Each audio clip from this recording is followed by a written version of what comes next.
మీరు ఎంతసేపు మాట్లాడుతూ బీజేపీ అండ్ బీఆర్ఎస్ కలిసి కూటమిగా ఏర్పడ్డాయన్నారు.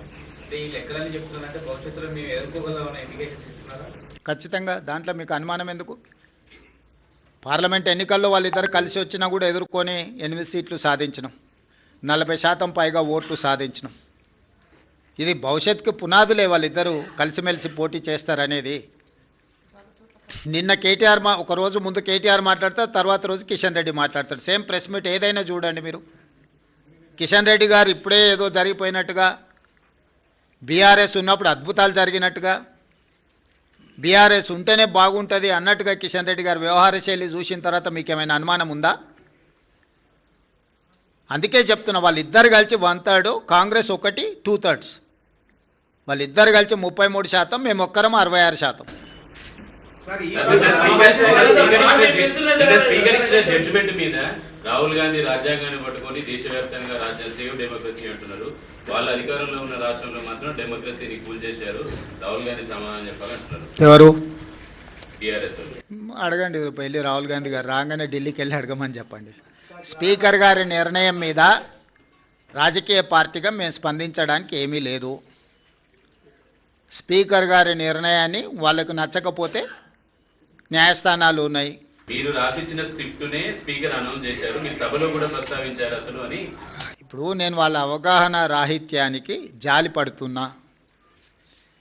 పదే పదే హరీష్ రావు గారు శాసనసభలోనే మేము 37 మంది శాసనసభ్యులు ఉన్నాం, మాకింత సమయం ఇవ్వాలని మాట్లాడింది మీరు కళ్ళతో చూసిరు, మీరు చెవులతో విన్నారు, అవునా? ప్రతిసారి శాసనసభ ముగింపు సమావేశాలలో స్పీకర్ గారు ఒక బులెటిన్ ఇష్యూ చేస్తారు. ఏ పార్టీకి ఎంతమంది శాసనసభ్యులు ఉన్నారు, వారు ఎంతెంత సమయం మాట్లాడినరని ప్రతిసారి బులెటిన్ ఇష్యూ చేస్తారు స్పీకర్ గారు. ఇప్పటివరకు జరిగిన అన్ని శాసనసభ సమావేశాల ముగింపులో స్పీకర్ గారు స్పష్టంగా ప్రకటించారు. ఏ ఒక్క రోజు కూడా స్పీకర్ గారి నిర్ణయాన్ని వాళ్ళు ప్రశ్నించలేదు. రెండవది, మొన్న జరిగిన శాసనసభ సమావేశాల్లో హరీష్ గారు స్పష్టంగా చెప్పారు, మా నెంబర్ 36, 37 ఉంది, మా సమయం ఇంత రావాల్సిందే, మాకంత సమయం ఇవ్వమని అడిగినారు. టీవీలో పేపర్లో మేము చూసిన ప్రతి నెల 5,000 రూపాయలు ఎమ్మెల్యేల నుంచి వాళ్ళ టీఆర్ఎస్ ఎల్పీ నిర్వహణ కోసము డబ్బులు కూడా తీసుకున్నారని. లావాదేవీలు బాగానే ఉన్నాయి, వ్యవహారం బాగానే ఉంది, వాళ్ళ పేరు మీద మైకు కావాలి, వాళ్ళ పేరు మీద మాటలు కావాలి, వాళ్ళ జీతాలల్లో వాటాలు కావాలి. మీ వాళ్ళనే మీ వాళ్ళు కాదు అని అనుకునే పరిస్థితి ఎందుకు దాపురించింది? ఇంత రాజకీయంగా ఇంత దుర్భరమైన, ఇంత నికృష్టమైన పరిస్థితి ఎవరికైనా వస్తుందా? సొంత పార్టీ ఎమ్మెల్యేలనే మా వాళ్ళు కాదు అని. మనం గతంలో చూసినాం, పిల్లల్ని నమ్ముకునేటోళ్ళను సంతలాల్లో వచ్చి పిల్లల్ని నమ్ముకున్నారని, కనీసం వాళ్ళు పేదరికం ఉండని అమ్ముకున్నారు అనుకున్నాం. మరి ఇప్పుడు వీళ్ళ విచిత్రం ఏందో, మేము మీ పిల్లలమే, మేము మీ వాళ్ళమే అని వీళ్ళు అంటారు, మీరు మా వాళ్ళు కాదని వాళ్ళు అంటారు. వాళ్ళు అదే చెప్తున్నారు కదా. ఎవరి ఇప్పుడు దాంట్లో ఎవరు మైనర్స్ లేరు, అందరు మేజర్లే కదా, విజ్డమ్ ఉన్నోళ్ళే కదా. ఆ మేజర్స్ విజ్డమ్ ఉన్నోళ్ళే వాళ్ళు ఎవరో చెప్తున్నప్పుడు నీ అభిప్రాయంతో నా అభిప్రాయంతో ఏం పని ఉంది?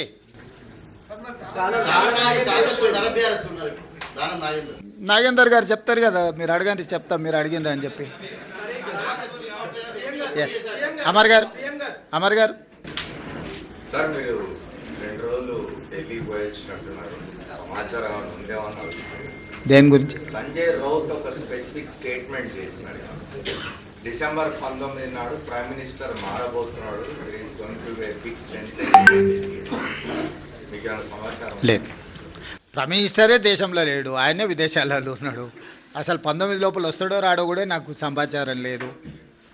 కాబట్టి మార్పు గురించి ఐ డోంట్ నో. అంటే ఆయన స్టేట్మెంటు నా దృష్టిలో లేదు, మార్పు విషయం అసలే లేదు. ఎందుకంటే అది ఎల్పీ తీసుకోవాల్సిన, లెజిస్లేచర్ పార్టీ తీసుకోవాల్సిన నిర్ణయం నా దృష్టిలో లేదు.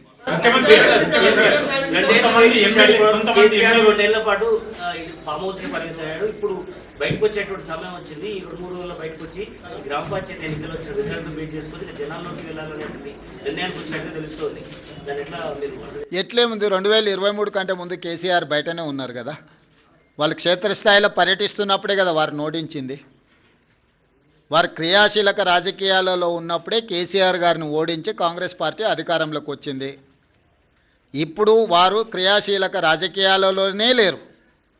గజ్వేల్ అసెంబ్లీలోనే కాంగ్రెస్ పార్టీ మెజారిటీ గ్రామ పంచాయతీలు గెలుచుకున్నది.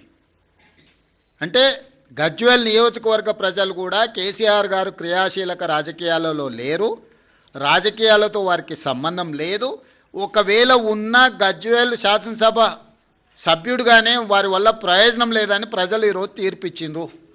గజ్వేల్ నియోజకవర్గ ప్రజలే కేసీఆర్ నాయకత్వాన్ని తిరస్కరించి అక్కడ కాంగ్రెస్కు మెజారిటీ గ్రామ పంచాయతీలు ఇచ్చిన తర్వాత ఇంకా ఏదో అద్భుతం జరుగుద్ది అని, అల్లావుద్దీన్ అద్భుత దీపం వస్తుంది అని ఆశిస్తే అది ఆశావాహుల యొక్క అభిప్రాయం. నేను కొత్తగా చెప్పడానికి ఏం లేదు. ఏం ప్రభాకర్?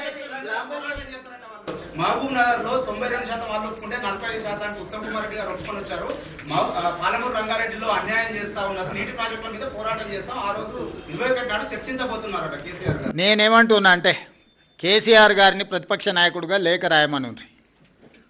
3 రోజులు కానీ 4 రోజులు కానీ కృష్ణా నదీ జలాలు గోదావరి జలాలకు సంబంధించి ఎవరు ఏం చేసిండ్రో చర్చ చేద్దాం కూలంకషంగా, పూర్తి వివరాలతో వచ్చి కూర్చుందాం. ఏ విషయమైనా వారు లేవనెత్తని 10 సంవత్సరాలలో వారు చేసిన అన్యాయాన్ని వారు సంతకాలు పెట్టి 299 టీఎంసీ మాకు చాలు, 512 టీఎంసీ ఆంధ్రప్రదేశ్ను తీసుకోమని కృష్ణానది జలాలలో ఏ విధమైన ఒప్పందాలు చేసిండో ఒప్పందాలతో పాటు 10 సంవత్సరాలైన పాలమూరు రంగారెడ్డి ఎత్తిపోతలకు కానీ, కల్వకుర్తి ఎత్తిపోతలకు కానీ, సీతారామ సాగర్ కానీ దేనికి నికర జలాలు కానీ వరద జలాలు కానీ సాధించలేదు. సమ్మక్క సారలమ్మ కూడా వారు సాధించకపోతే ఉత్తమ్ కుమార్ రెడ్డి గారు మంత్రిగా సాధించిండ్రు.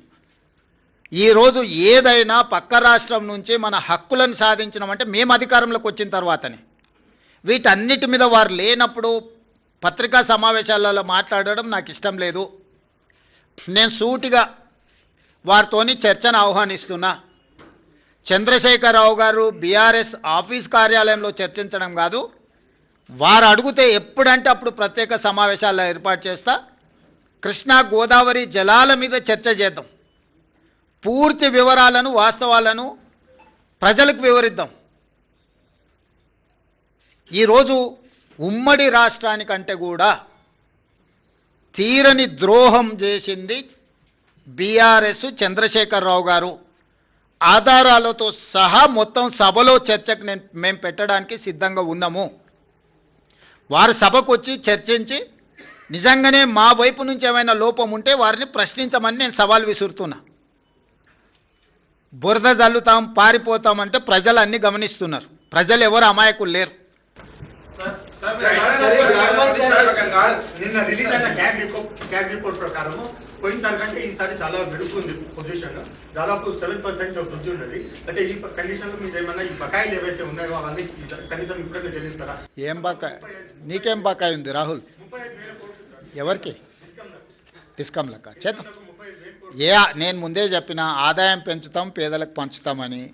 వారు చెయ్యండి, మేం చేసింది సన్నబియ్యం 200 యూనిట్లు ఉచితం, 21,000 కోట్ల రూపాయల రైతు రుణమాఫీ, 9,000 కోట్ల రూపాయలు 9 రోజుల్లో రైతు భరోసా, 22,500 కోట్ల రూపాయలు 4,50,000 ఇందిరమ్మ ఇండ్లు. ఇట్లా చంద్రశేఖరరావు గారు చెయ్యని చాలా పనులను ఈరోజు మేము చేసినాము. ఈ ఆదాయాన్ని పెంచుకుంటూనే దుబారాను తగ్గించుకుంటూనే ఈరోజు ఈ పథకాలన్నిటిని కూడా అమలు చేస్తున్నాము. ఎంత ఆదాయాన్ని పెంచితే అంత పేదలకు ప్రయోజనం చేకూర్చే విధంగా ఖచ్చితంగా మేము వాటిని వినియోగం చేస్తాం. ఒక్క రూపాయి కూడా దుర్వినియోగం జరగకుండా ప్రజలకు ఏ రకంగా మేలు చేయాలనేదే మా నిత్యం తాపత్రయము. ఖచ్చితంగా వాటిని అమలు చేస్తాం. ఇప్పుడు ఎన్నికలకు సంబంధించి మాట్లాడుకుందాం. గ్రామ పంచాయతీ ఎన్నికలు వాటి ఫలితాల మీద మాట్లాడుకుందాం.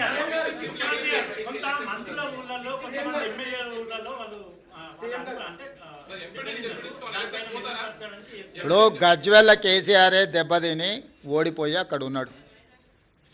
ప్రధాన ప్రతిపక్ష నాయకుడే ఓటమి చెందిండు. మెజారిటీ సీట్లు కాంగ్రెస్కి వచ్చినాయి.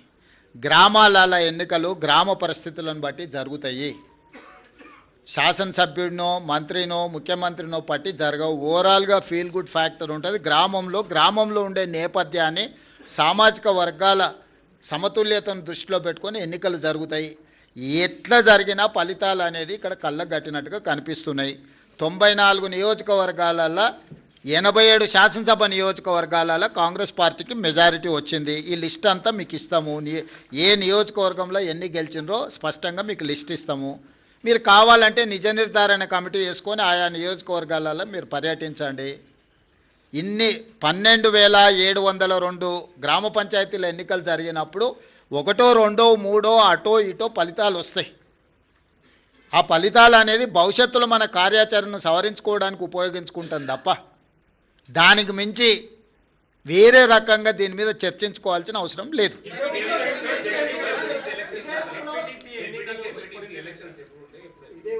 తొందరలోనే శాసనసభ పెట్టి చర్చ చేసి అందరి అభిప్రాయం తీసుకుంటాం ఎట్లా ముందుకు వెళ్దాం అనేది.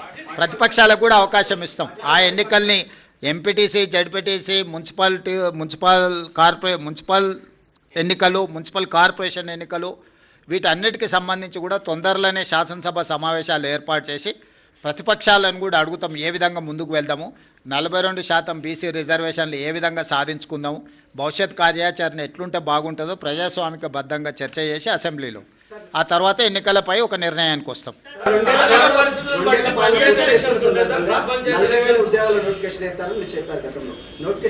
వేస్తాం తప్పకుండా. ఇప్పుడు అన్ని పరిశీలిస్తున్నాం, సభలో చర్చించి తీసుకుంటాం. 66% మీరు గెలుస్తామని చెప్తున్నారు. కేటీఆర్ ఏమో రోజుకో జిల్లాలో ఆత్మీయ సమ్మేళనాలు పెడుతున్నాడు, మేము ఎనఫ్ సీట్లు గెలుస్తామని చెప్తున్నాడు.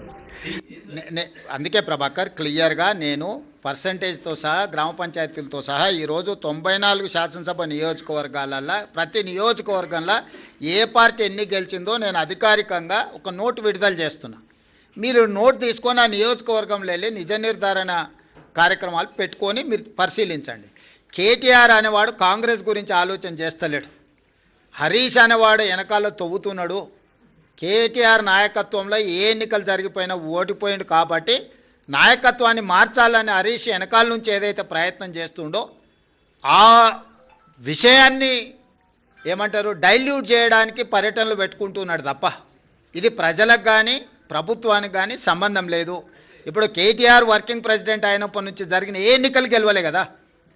జనరల్లో అసెంబ్లీ కావచ్చు, జనరల్లో జరిగిన లోక్సభ కావచ్చు, తర్వాత జరిగిన ఉప ఎన్నికలు కావచ్చు, తర్వాత జరిగిన గ్రామ పంచాయతీ ఎన్నికలు కావచ్చు. ఈరోజు హరీష్ వర్గం ఆల్రెడీ సోషల్ మీడియాలో మిగతా మీడియాలలో మొదలుపెట్టింది కదా. కేటీఆర్ ఉంటే ఇంకా పార్టీ మిగలదు కాబట్టి కేటీఆర్ను తప్పించండి, హరీష్కు నాయకత్వాన్ని అప్పచెప్పండి అని ఒక స్లోగన్ తీసుకొని బయలుదేరిండు. జిల్లా తిరుగుతుంది, మీరు హైదరాబాద్ పరిష్కారం తీసుకొచ్చారు. ఆమె ఆధారాలతో సహా ఎంత మేర కబ్జాలైన చెరువులు ఏ ఎమ్మెల్యే బీఆర్ఎస్ ఎమ్మెల్యే చేసిన అనేది మొత్తం పెడుతుంది. దానిపైన మీరేమన్నా రివ్యూ చేస్తున్నారా? అట్లకి అన్నిటి మీద చేస్తాం. ఇప్పుడు నువ్వు చెప్పింది రివ్యూ చేస్తాం, వాళ్ళు చెప్పింది రివ్యూ చేస్తాం. రీసెంట్గా కేఏ పాల్ గారు కూడా కొన్ని అంశాలు లేవనెత్తిండు, వాటిని కూడా రివ్యూ చేస్తున్నాం. నీ అమాయకత్వం అది. మీరు లేనిది ఊహించుకొని కాయించుకొని గత 10 ఏళ్లలో జరిగినవి తీసుకొని ఇప్పుడు జరుగుతున్న వాటిని తీసుకొని ఎన్ని గురుకులాలు ఉన్నాయి, ఎక్కడేం జరిగింది అనేది లెక్క లేకుండా బాధ్యత లేకుండా ప్రశ్నలు అడగకండి. అట్లాంటి పరిస్థితి రాదు. ఎక్కడైనా ఏదైనా జరిగితే తక్షణమే చర్యలు తీసుకుంటున్నాం. ధన్యవాదాలు.